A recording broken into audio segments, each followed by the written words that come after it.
Hey everyone, Mark Hayward here from the Absolute Business Mindset podcast and YouTube channel. Today we have Matt Osternick, who is a serial entrepreneur who has run many businesses, including he currently works for Grateful App, which is his own business.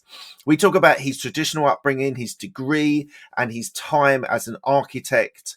And then where the new business idea that he thought of around 0708 in the right near credit crunch, he had an idea to be able to use websites for architecture.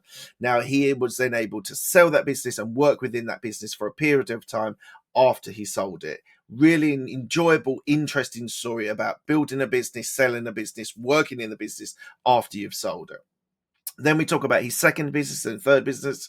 And then we go deep into Grateful, which is his current app, which is a charity giving app to help businesses and individuals give to their favorite charities. This is a really fascinating conversation about a serial entrepreneur who is out there being able to make a difference. Now, if you are enjoying this content, please do give it a like. Please do hit the bell icon and subscribe, and you will see every time a new video gets uploaded. And if you've got any ideas or comments, please leave them in below. I will read all of them. If you've got people that you think I should be meeting, please do let me know.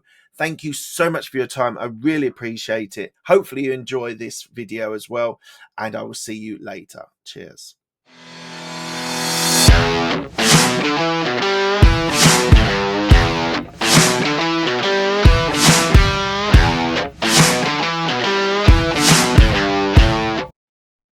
Today we have Matt Osternick, who is a serial entrepreneur with his current business, Grateful App. Hello, Matt. How are you today? I'm good, Mark. It's great to be here today. Thank you for the invitation. It's an absolute pleasure. Thank you very much for joining me today. We've got a serial entrepreneur here. This is going to be a lot of fun because you've run 4 businesses, and we're going to talk through some of those as well. But as it's the first, I asked the same first question to all of my guests. The podcast is called Absolute Business Mindset. What does a business mindset mean to you? I think a business mindset means being focused on creation and growth. I think some people probably hear business mindset and think it's just about financials or making money, but really one of the joys of being a business owner, and I know you hear this over and over from other folks you've talked with as well, is the opportunity to make an impact, to make a difference, to create new things, and to help people. That fundamentally, for me, is part of what being an entrepreneur is, and definitely part of having that right business mindset. Absolutely. And I totally agree. That sort of idea of creation. The other thing I hear a lot is service and creation. Yeah. Are very sort of aligned when I ask that question. It's fascinating to hear people's different views on that. So thank you. So let's talk about your upbringing first of all. So why don't you give me a bit of a flavor of what your upbringing was like, what the schools and your education was like? Great question. My upbringing was fairly traditional. I live in the Midwest in the U.S. And grew up in a small town outside of a larger city.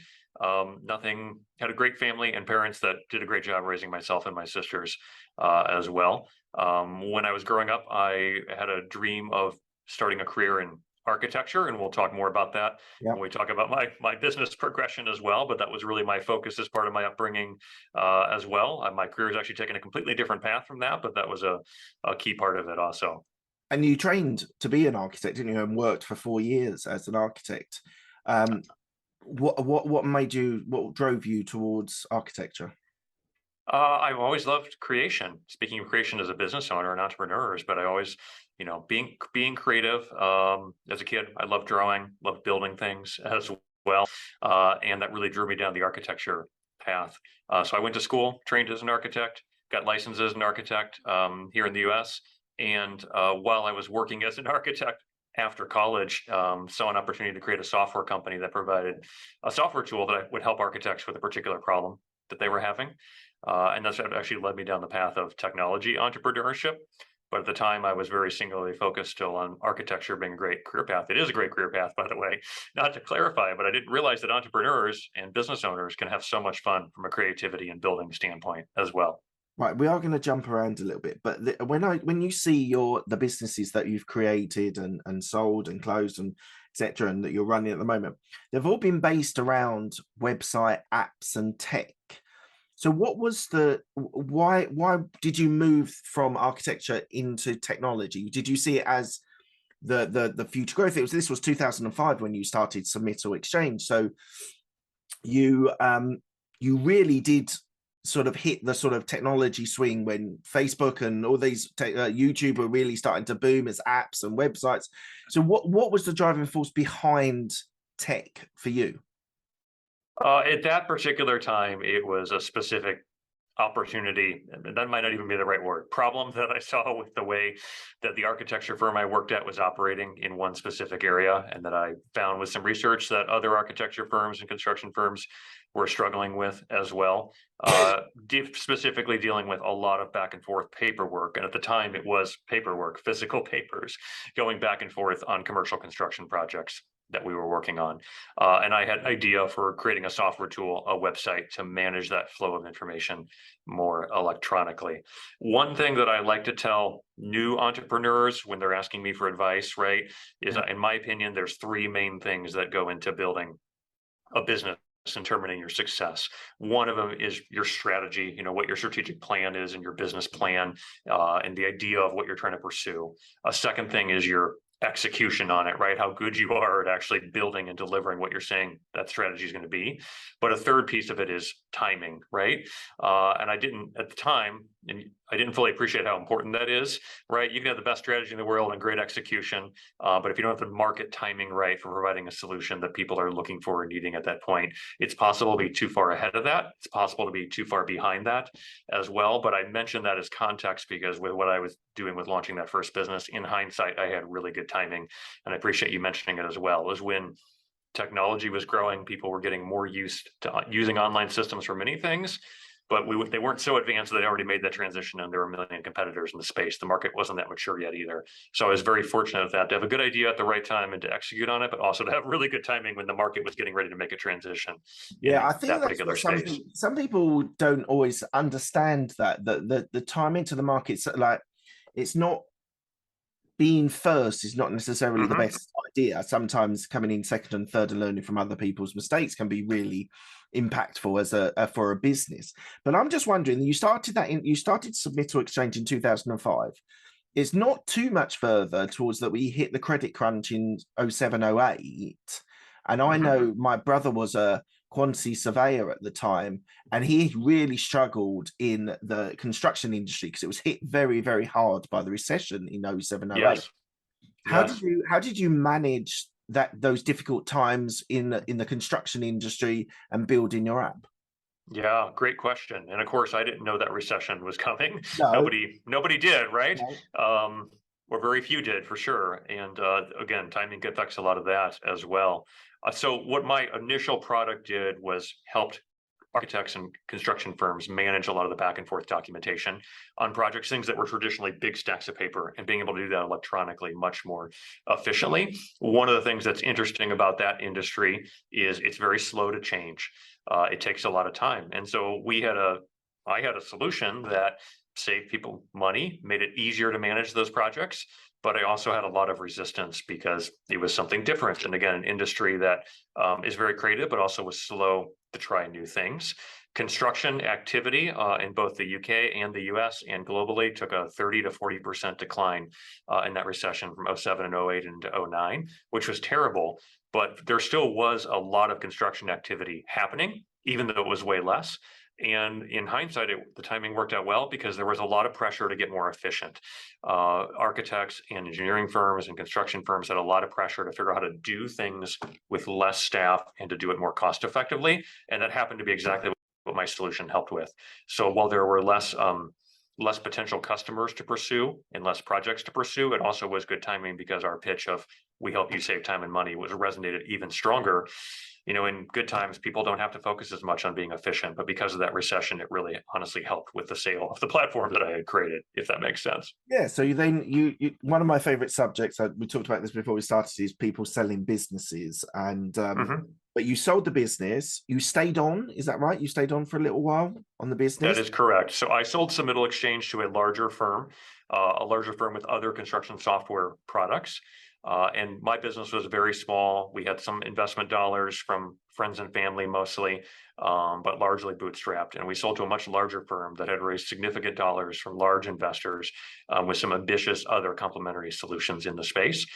Sold to them. I worked for them for an additional 2 years. While I was on their leadership team, we did an IPO in the New York Stock Exchange in Wow, 2013, which is very exciting to get to be part of. absolutely. After that, about 6 months after that, I chose to leave the business because I wanted to go back to creating new things. And I had some other ideas that I wanted to pursue. But that previous business, the company that acquired mine, actually got acquired by Oracle Corporation, one of the largest software companies in the world. And actually, my old product and old business is still operating as part of Oracle today, which has been very exciting to see. Oh, amazing. That's incredible. That's really incredible because often you hear horror stories of companies being dissolved or absorbed into other ways. That's amazing. So just on selling your business, so how did you structure your deal of selling the business and what mistakes did you make in the first sale? A great question. Selling a business is always, it's very challenging. It's common in the tech space, in particular with acquisitions, but it's so emotional, right? I mean, it's your baby when you're building a business, and being able to part with that and thinking through what that means for your goals and what your intentions were in starting the business and how it affects your customers and your employees, and all of that becomes very emotional as well. In my case, with that first business, it was actually primarily a stock acquisition. So myself and the small investors I had, we traded our stock in the company that we had built for stock in this bigger business, which also was risky. It worked out really well with the IPO later and the return to all of our investors, but at the time was a very risky thing to do. It's very common in the tech space to sell companies as well. From a mistake standpoint, I'm trying to think about your question about what mistakes or things I learned from it. The biggest thing I would just say is it's challenging to go through that whole process. When it comes to tech acquisitions, we say, the stars and the moon have to align just perfectly to make sure that things are a fit between your company and the company that's acquiring you as well. And to be frank, oftentimes the acquisitions don't work out perfectly after the fact in the tech space as well. You hear about a lot of issues and challenges that come up after the fact. I'm pleased that mine worked out generally overall, but it certainly was a big learning curve to go from running my own business to being part of a much larger, more successful organization and really helping our people buy in and get the right cultural fit and the alignment to operate within that. I'm not sure if I'm clearly answering your question, but that's my general Yeah, no, comments I on it. just wonder about that step of going and joining that large company. What was that like? Because that was your baby that you were selling, and then you were working in a large organization using the same software model that you'd built yourself. What was it like having that commitment? Were you committed to a 2 year term, or was that it just so happened that you stayed there for 2 years? It's very common in the tech space to ask for specific commitments after acquisitions. In my case, there was no explicit formal requirement for that. But I knew the larger company, the plan was to do an IPO, and I wanted to stay on through part of that as well. So that really was my goal and my driver with it at the time. I was open to staying longer. It ended up just being the right fit for me to move on for various reasons after we got through the IPO process and got well past that. But that was part of it. It always requires some alignment. I think people underestimate the importance of the people factors, the cultural factors, getting teams aligned, getting on board with the same culture and working together. And again, my business, for us, it was exciting. For me, it was exciting because it was an opportunity to generate return on investment for my investors. But one of the challenges I had as a young entrepreneur at the time with no track record, no experience, was limited capital, and the ability to grow. And I just felt like there was a much bigger opportunity in the construction market that we were focusing on. So being part of a bigger company with more resources, and I went from having my own business to my business being, about 20% of this larger business that had acquired us Right. as well. But it was a chance to connect with other software tools, to put more money into the business, to grow significantly. When I sold the business, I had about 35 employees. In the 2 years following that, I hired about 75, 80 additional people. Right. It grew to 100 plus people, but we did that with capital from the company Textura that had acquired us. Right. And so it was additional resources to help scale the business. That was very advantageous, but it's challenging to hire that many people that quickly, Yeah. and to learn all the lessons that come with that as well, if that makes sense. Yeah, absolutely. Um, what's fun for you? What do you do at your weekends or time off? What does fun mean for Matt? Yeah, that's evolved over the years, right? Most people that would that know me would say, just like many entrepreneurs, that I'm a bit of a workaholic, right? So, fun in some ways is working and accomplishing and doing things. My wife and I are very blessed to have two wonderful young daughters who are currently 3 and 6 years old.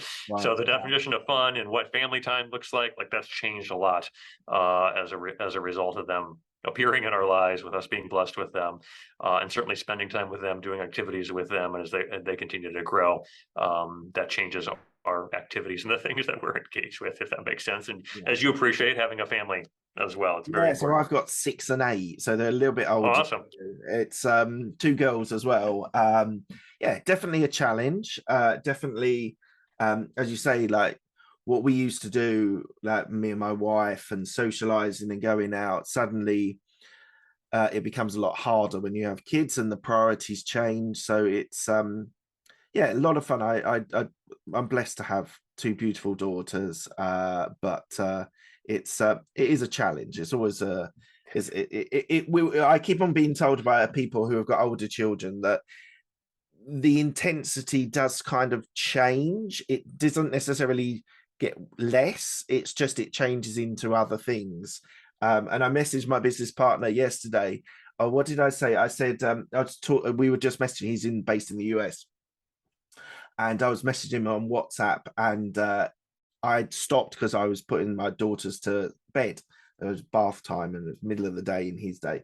Anyway, she talked about we just bought a new laptop. We'd just been out to buy a laptop for her work, her studies. So we were talking about the buying of the laptop, her homework, boys, and I can't remember what the fourth thing was, but it was like one thing after the other, because it's the going to bed conversations, because everything's gone round in their head all day, and then suddenly the moment you think you're going to be able to switch off and do something else, they then want to have a recap of their day and what they've been doing. So yeah, no, it's great. I do love my children very much. It is a blessing to have them part of your family. They are. They're amazing. And yes, you and I could relate on a lot of that Yeah, two girls as as well. well. Yes, yes. All right, let's fast forward to your consulting company. So you set up this, is it Charette? Yeah, Charette Venture Group, or CVG, correct. So it's a consulting company that helps design to grow businesses. So tell me a little bit about that business and how the transition, because you were very much in the construction industry, and then you moved into marketing and sales through FunnelWise, and then to the consulting company. What was the transition, the evolution that you had through those different businesses, where you can definitely see the construction was a direct relation to your previous experiences? Tell me a little bit about that evolution. Yeah, great question. And all the businesses I've started, even though they've been in very different areas, they kind of build on each other in terms of experiences that I've had and things I've been exposed to from a learning standpoint. But CVG's mission is actually to help design firms, including architecture firms, be better businesses. And so while I was working selling software to architects, architects are brilliant, creative people. They do amazing work. Many of them are not great business people. There's exceptions to that. There's some architects that are terrific business people and have built amazing firms, but that's the exception, not the norm. And so I worked with many folks as other architects that I saw that they did great work. They could use some help improving their business operations. And so I started CVG to really help those types of folks. When you go to a lot of these technical professions for school, whether it's architecture or engineering. This could also apply to accounting. It could apply to other professions as too. You spend so much time learning the technical aspects of your profession. There's no time in school to teach you how to be a business person, Yeah. how to worry about financials, how to market and sell your services, how to manage people, those types of things. And so I started CVG to help design firms and other architects actually improve those aspects of their businesses as well. And initially it was a bit experimental to see how architects would respond to that. One of the things that we did with CVG very early on was instead of just charging traditional consulting fees, we engaged in a really kind of an investment model is what we called it, but where we basically gave services for free to design firms in return for them sharing a percentage of their revenue in the future, with the idea that we would help these firms grow. That's how we get paid for the services, but we were taking risks on them early on as well. That business has grown really nicely and has actually had a lot of success. And actually, a couple months ago, I sold my majority interest in the business to one of my key employees on it, Todd Redding, who's the CEO of that business, who I had hired several years ago to help grow it as well. So it ended up being my second experience with actually selling control of a business, but Todd has built a fantastic team for it, has about 20 employees working in the business, and works with a wide variety of different design firms, helping them improve their own business operations as well, if that makes sense. It does. Thank you. And what I'm wondering about is building those executive teams that so you said you brought in a CEO. Hmm. I assume you Hmm. had a CFO, maybe a COO or CMO. What's the strategy, and at what point of growing that business do you then think actually I need specialists to be able to look after those different parts of the business? It depends on the business and it depends on your growth stage. It's one of the biggest challenges with it, right? You could always use help from those types of specialists. You probably can't afford them when you're small in most cases, right? And also, the person that would come in as a CFO, for example, for a 5-person company is different than what you need for a CFO for a 50-person company or for a 500 or 5,000 person company as well, right? Like those skill sets change over time. But I've always believed in the strategy of trying to get the right people on the bus as early as possible in the right positions. And oftentimes they can grow and evolve as the business grows. Todd was my first hire with CVG years ago to help lead that business. He's done a terrific job in scaling it and growing it and evolving as the business has grown from just himself to a handful of key employees to bringing in other key leadership roles and a team of 20 people today as well. Sometimes you make hires that aren't as successful, right? That either the company outgrows them or they move on to other things. That's part of the process with scaling a business as well, for better or worse. Absolutely. All right. I want to give plenty of time to your current business, which is Grateful. So this business is you help businesses and individuals send charitable gifts as a point of gratitude, and that's where I think the name comes from for their Mhm. employees and customers. So so where did the idea of this business come? Because this seems quite significantly different, and you're now going to tell me why it's a continuation and an evolution. But do tell me the story behind the business. Yeah, so I'll offer some quick context on that, right? So as we've talked, and I appreciate your questions about my background. I've really lived like half my career in architecture and half of it in building tech startups and startup companies, right? And it's been interesting to spend time in two different professions or career paths because it's given me the chance to compare and contrast and think about what's similar and different between those, right? One of the things, there's several points I could mention, but the one that's directly relevant to what you just asked and the story of Grateful is in the architecture profession, there's a really strong focus on public good. It's not always articulated, like sometimes we talk about it, sometimes we don't in that particular profession, but there's definitely that underlying sentiment. Like most people that work in architecture are very aware and trained in the impact of their work on society and on their clients and on the people that use the buildings they're designing, right? In the tech space, in contrast, there's tremendous creativity and energy and exciting things happening, but there is strangely much less of a focus on public good and social good. It's actually a little bit frustrating that there's not enough of that, in my opinion, in the tech startup world. There's a lot of focus around, hey, let's build some greatest, newest, innovative technology, and let's make a gazillion dollars for our investors and build these huge financially successful things. But there's very little, not none, but very little discussion about social good and public good. And that always kind of bothered me as I worked through building some of the things and getting immersed in the tech startup system, at least ecosystem here in the US. And as I started to reflect on that, I was like, I really want to build something that uses technology and these skills that I personally have developed for building tech and building businesses to do something that it'd be great if it makes money. It'd be great if it makes a return for investors, but can we do something even more impactful than that? How do we use tech to make our world a better place? How do we help people in need, charities in need, communities in need? And that's really what was the driving force behind me wanting to start Grateful and wanting to build a startup that actually, yes, it does things that other startups do, but it also is really focused on so good. And that's what Grateful does today. I'm giving you a bit of a long-winded answer. I apologize, but Grateful works with socially good businesses to donate to charities that their customers and employees care about. And we find that that's a win-win for those businesses and for the charities they help support. Those businesses grow faster and build deeper relationships with their customers when they do that. But it also helps to drive more dollars and more resources for charities that are doing fantastic work across the world as well.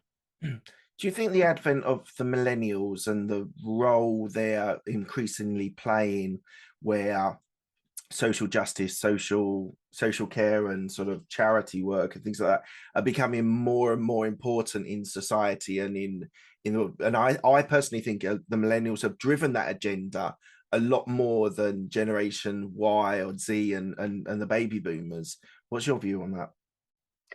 Uh, I think what they really have driven, I agree, there's generational shifts on it. What they really have driven is probably two things: a desire and openness to talking about it more publicly. And then secondly, a desire and a willingness to make, decisions based on a criteria that includes a set of values, right? When I say decisions, job decisions, who you choose to go work for, and also business relationship decisions, who you're willing to purchase from, what brands you support, what stores you shop at, where you buy online, those types of things based on values as well. And I actually think that's terrific. So older generations certainly are deeply caring as well. And very generous with financial support for charities and also volunteer support for time.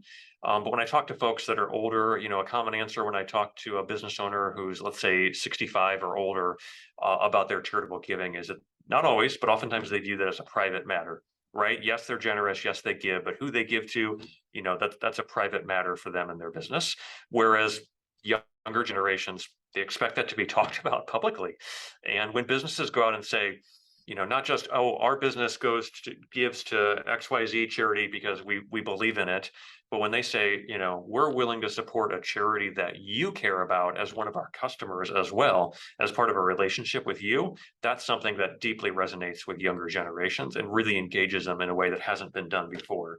So part of it is moving that from like a private discussion that happens behind closed doors into something that happens much more publicly, and that can be enabled with great technology to allow any kind of business to do that successfully. So I was watching an interview with Melinda Gates, David Letterman, Hmm. in a new series on Hmm. Netflix, which I'm Yeah. I'm totally absorbed by. And she was talking to, I was listening to or watching the program with Melinda Gates, and she said the feeling of charity and social care and supporting people actually comes from three different levels, which I thought was really interesting. You have to do it in your family, your immediate family, and that means being a positive role model for your children. And if you've got girls or boys or whatever, you should be promoting and supporting them within your family. And then you've got the community that you're in and the people that are around you, and you should be promoting being a role model, being able to be a strong person for good in your Hmm. community. And then you've got the third part is more open, which is your business, your career, whatever it is, and you should be again a role model, someone championing underachieving areas and things like that. What's I suppose there's a long-winded question to ask you. Do you support, or do you think there's any other aspects that she didn't take into consideration when you're looking to be able to help non-profits and charitable or foundations? I think that's a good story, but I have not seen that particular interview. I'll have to check it out after this. I appreciate you mentioning it, but just hearing you describe it, yeah, and those are good ways to think about it in terms of family and personal, community, work, and business as well. Um, a couple things I would add to it. I don't disagree with any of that, but of course, giving and supporting, it can mean financial. It can also mean time, Absolutely. volunteering. It can mean in-kind things as well, like donating products or services or those Yeah. types of things. So there's lots of different ways to donate. I will say on the last area you mentioned with like business giving or doing it through that, when I talk with small business owners and entrepreneurs in particular, and you talk to many of those folks on your show as well, Yeah. there's a couple challenges that do come up with that. We were talking about earlier, what does an absolute business mindset mean? What does entrepreneurship mean? Service and giving. And so many people that start businesses, they want to make a difference. That's a fundamental driver. on why they're doing it, but they also do tend to fall into sometimes a couple common traps or challenges with it. One is there's just not enough time when you're building a business. Like, yeah, there's not enough time to deal with all the things you need to do to manage your business and grow it, right? So to have time to set aside time proactively to think about giving and building a giving strategy can be very difficult for particularly small businesses and entrepreneurs. And secondly, I do feel like, in some areas, and maybe this is a reflection more on tech, I don't know how it applies to other areas as well, but there's this mindset of, I'm going to go build this business. I'm going to build it. I'm going to either sell it or get it big enough where it's making a bunch of money for me. And then I'll worry about giving and generosity, right? Kind of the idea of I build something and then later, once it's made a bunch of money for it, then I worry about the giving side and the giving back side. And I'm a little more critical of that. I think it's more powerful to embed it in your business and your culture from day one, to take the time to do that proactively. And I should be clear, there are many, many, many businesses that do that in small business owners. I know lots of small business owners that struggle with the time, but I also know lots that have taken the time to bake that type of thing in. So I'm not saying they don't, but I do think the including it in your actions, like the gap a lot of times is most people have the belief in giving and generosity, but translating it into action, particularly when it comes to business owners, is part of the challenge with it. But not to be put in too much of a plug, but that's part of what we help people with Grateful as well. We try to give them a platform and a tool that makes it very easy to do that, even if they don't have a lot of time for it, as well, to make sure they're taking those actions today rather than deferring it for something further down the road, if that makes sense. It does. Bit of a blunt question. It's meant in a very supportive, loving way. But what's the revenue generating model of this app? Yeah, great question. And Grateful is a for-profit business. We charge subscription fees to socially good businesses that use the platform. That's how we pay for our operations as well. We are a certified B Corporation. Are you familiar with B Corporations? No, I'm not. Okay, so a B corporations, let me give you a quick pitch on that as well. So a B corporation is a relatively new model, about 15 to 20 years ago was when it was created. And the idea is to blend for-profit companies, the ability to make a profit, with a social purpose or a social mission. And so using profits for good. I don't think profits are a bad word. They're not evil, but is it okay to make a profit and use that for social good, to invest that in a social mission? And B Corps can be organized legally to set it up. And I'm not as familiar, I apologize, with UK laws around that. In the US, with a traditional for-profit company, you have a responsibility to make decisions to maximize return for your shareholders, right? B Corps are set up legally in the US, where you're allowed to balance that against your corporate mission or your purpose or the social impact. So a shareholder can't sue you if you do something that maximizes your social impact, but doesn't necessarily maximize shareholder return. But more importantly, there also is a terrific nonprofit called B Lab that has set up a certification system where it's a third party that reviews, is your business actually doing what it says it's going to do in terms of social impact, and good for community, and good for the environment, and good for the employees that you're serving and the customers you're serving as well. And it's a very rigorous third-party review process that you go through. Grateful is a certified B corporation. There are 5,000 certified B corporations in the world globally today. About 2,000 of them in the US, but the majority are outside the US. I know it's actually very rapidly growing in both the UK and in Europe in general as well. But a great third-party system to ascertain are companies really living up to this as well. But the whole concept is it's okay to make a profit, but that money then is used to further the company's social impact, their social mission, and honestly, the service they provide to their communities, their customers, and their employees as well. Sorry, that's a long-winded explanation, but hopefully that's helpful for your audience. It's a really interesting idea. So you're not saying profits are bad. You want to make a profitable business, but how much of that proportion, or is it fluid, do you actually go for your costs, your employees, your people that are working in the business, or admin costs that you need to do sales and marketing, versus how much is for social change, being able to support the community? Is it something that is fluid, or do you have a definite distinction on percentages? So with companies in general, it is fluid. There's an encouragement and a desire for transparency around that, right? So people should understand how that's working. In the case of Grateful specifically, it's 100%. Well, there'll be one way to answer it. Grateful is not yet profitable. We're a small business. It's common in the tech space, Yeah. that your costs exceed your revenue, which oftentimes is why it's common to raise investment dollars for tech startups as well to help support that. So you could say 100% of our profits, or you could say we haven't yet been profitable at the small stage that we're at as well. So all of the dollars being pumped into it are to maximize the social impact and to grow the business. I do want to, when we're talking about B corporations, I do want to mention a good example you may be familiar with, Patagonia, the clothing company. Yeah. Very large, very successful. Patagonia is one of the biggest and most well-known examples of B corporations. They are legally organized as a B corporation. They are a certified B corporation, and you may have seen the news just recently, in the past week or two. The owner of Patagonia announced that he was donating all of his ownership, basically giving it away to a nonprofit. But Patagonia has always been a mission-driven company. They're not doing it to make money; they're doing it to drive a mission. In their case, of environmental improvement and environmental awareness, and that's a great example of what B corporations are all about. Amazing. I think this is something, as an entrepreneur myself, and people who are listening who are entrepreneurs or business owners, that the aspect that you say, and I think a lot of entrepreneurs think they need to help themselves before they can help others. And how can I support financially if I'm not running a profitable business, or if I'm not making enough to be able to fund the other aspects of the life?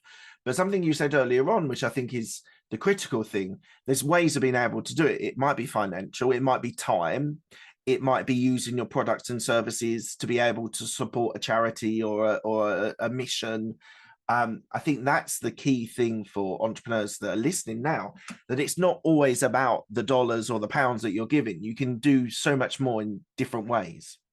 Yes, absolutely. A couple of thoughts that come to mind on that. So one is, as an entrepreneur, right? Like you need to be able to feed your family. You've got kids, I do too. Whatever individuals' family situations are, like you need to be able to take care of yourself and live. So many entrepreneurs do a poor job of even paying themselves, or when they're just getting started. That's a necessary part of the journey, I think, but also a great area for improvement. Like it's not wrong to make sure that you're meeting your basic needs and your family's basic needs and your basic commitments as you're growing a business. That's one comment.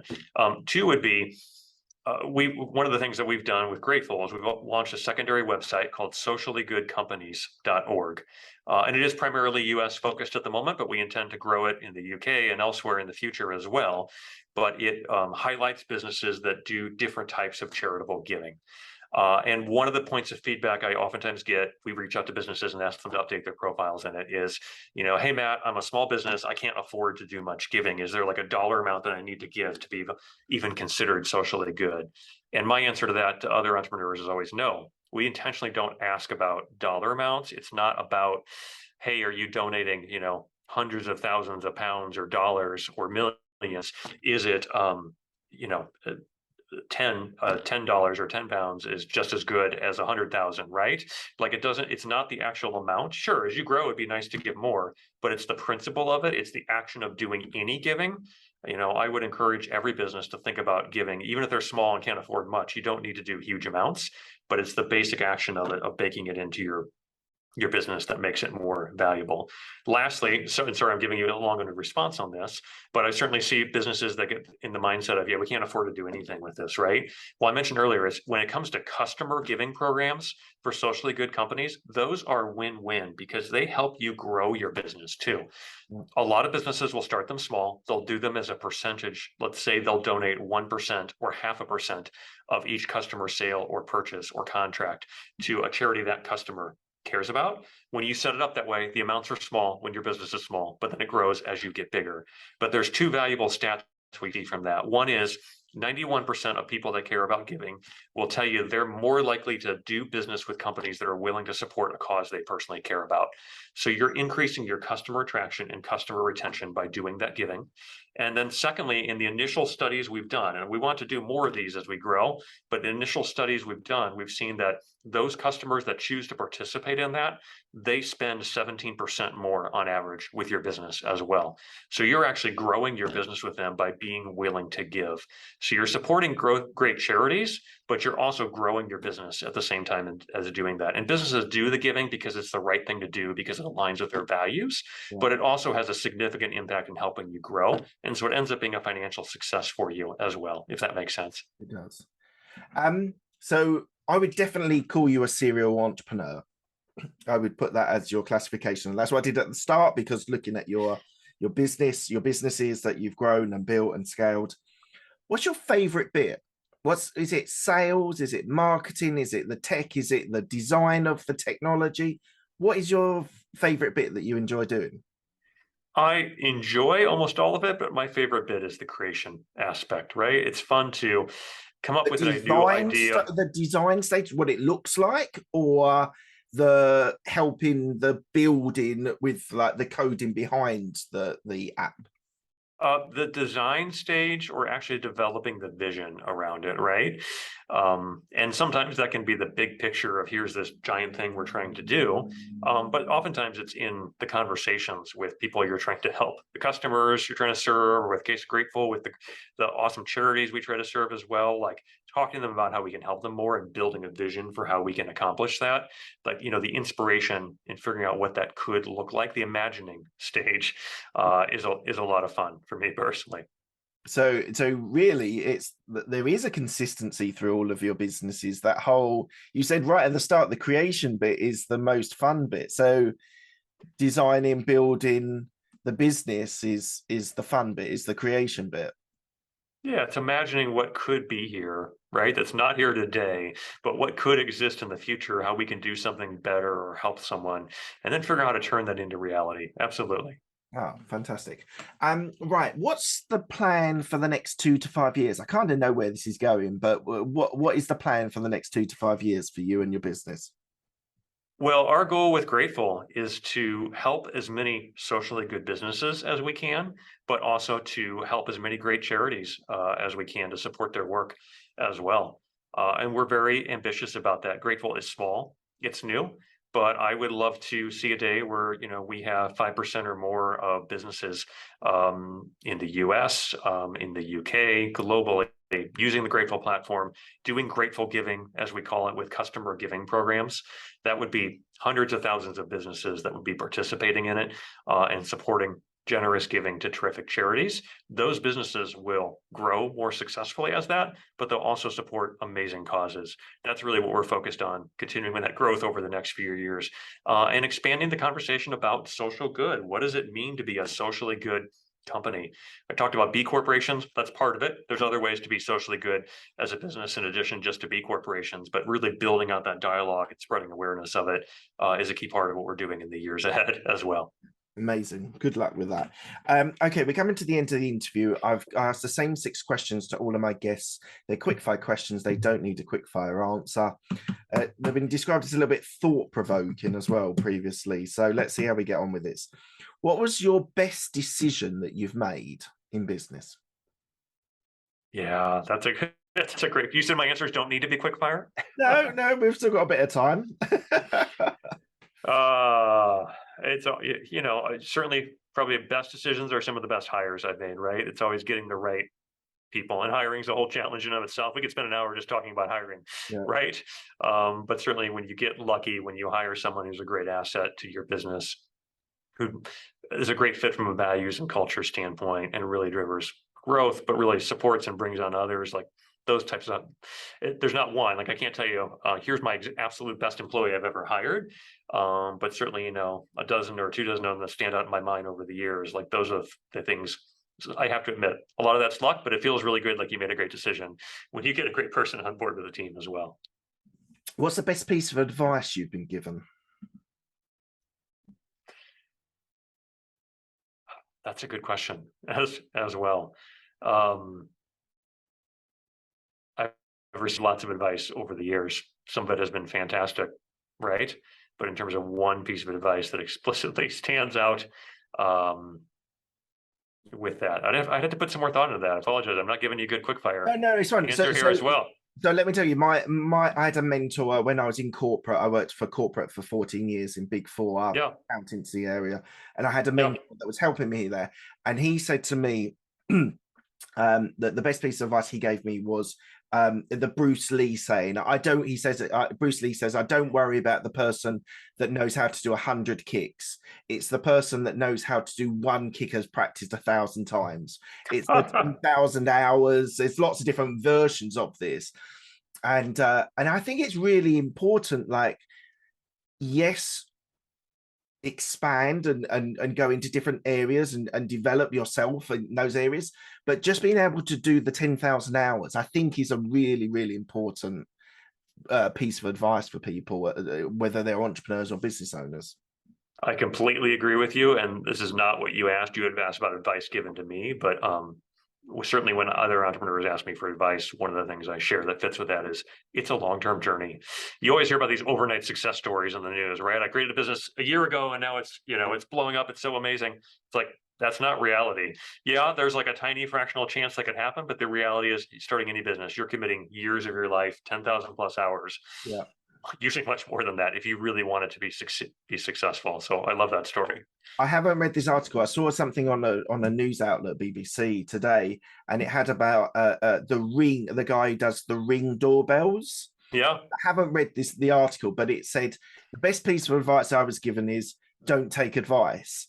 And I just thought, like, I don't necessarily agree with that, but that's quite. I thought that was quite a humorous take on the whole advice question. I don't agree with that either, but I would say you do get lots of advice and you have to learn over time to hone your instincts about what ones to listen to and not. There's always advice you look back later and be like, oh, I should have listened to that. Yeah, But there's sometimes advice that takes you down the wrong path as well. absolutely. Who's the person that's helped you most in your career? Oh, that's a great question as well. I've been fortunate to have many great advisors. My career has taken such an odd path that, it's been more a series of people that have given me advice and growth over time. Certainly from a personal standpoint, a tremendous amount of appreciation from my father and how he raised me, and the advice and the values that he's helped instill in me and continue to advise me on through my life. And certainly a tremendous amount of appreciation from the support, all the support from my wonderful wife. When that's a whole podcast in itself, right? Being married to an entrepreneur, but all the journeys you sign up for that aren't even your idea, it's your crazy spouse pursuing these things. It's a roller coaster ride, and she's been tremendously patient and supportive throughout the years as well. It's the support side, isn't it, from a wife or partner or whoever is the critical thing. I really, really genuinely believe that you couldn't run businesses and be an entrepreneur without someone that's fighting your side, supporting other areas that you might not, like you said, you're a bit of a workaholic, like you're not always there present for certain things, but to have that supportive wife, I think is critical. Right, next question. Do you have any regrets? Regrets are a tough thing in life, aren't they? Right? I mean, That's why I you asked the really, question. yeah, you can't change the past, right? I'm not the type to sit around and think about, gosh, in terms of like deep regret that I had done something differently, because you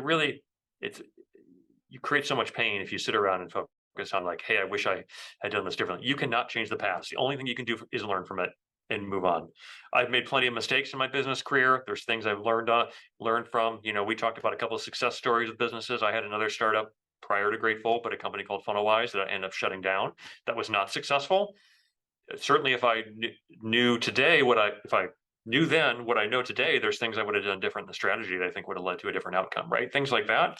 Is that a regret or is that just a lesson learned? Well, Yeah. you tell me, but I generally find with this question, you either get two answers, and I think you've actually sat in between both.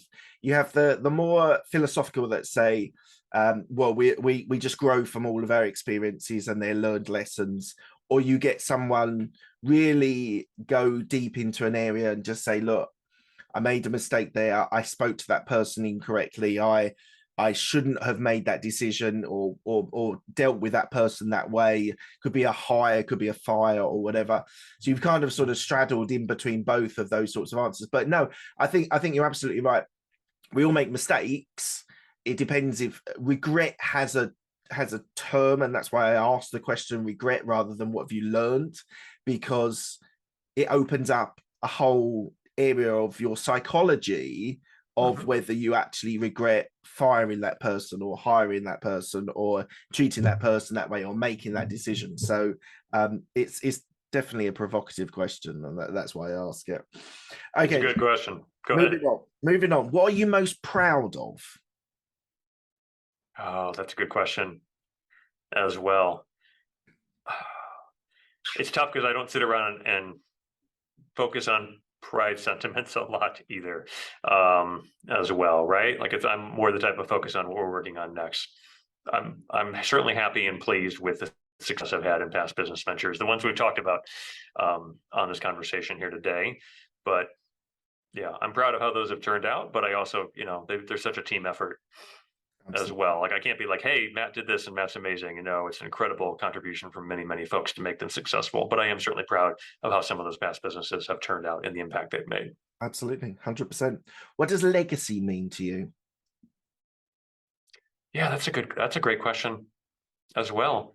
We were talking earlier, right? I mean, entrepreneurs, business owners, like we do what we do to make a difference, right? So legacy ties into that.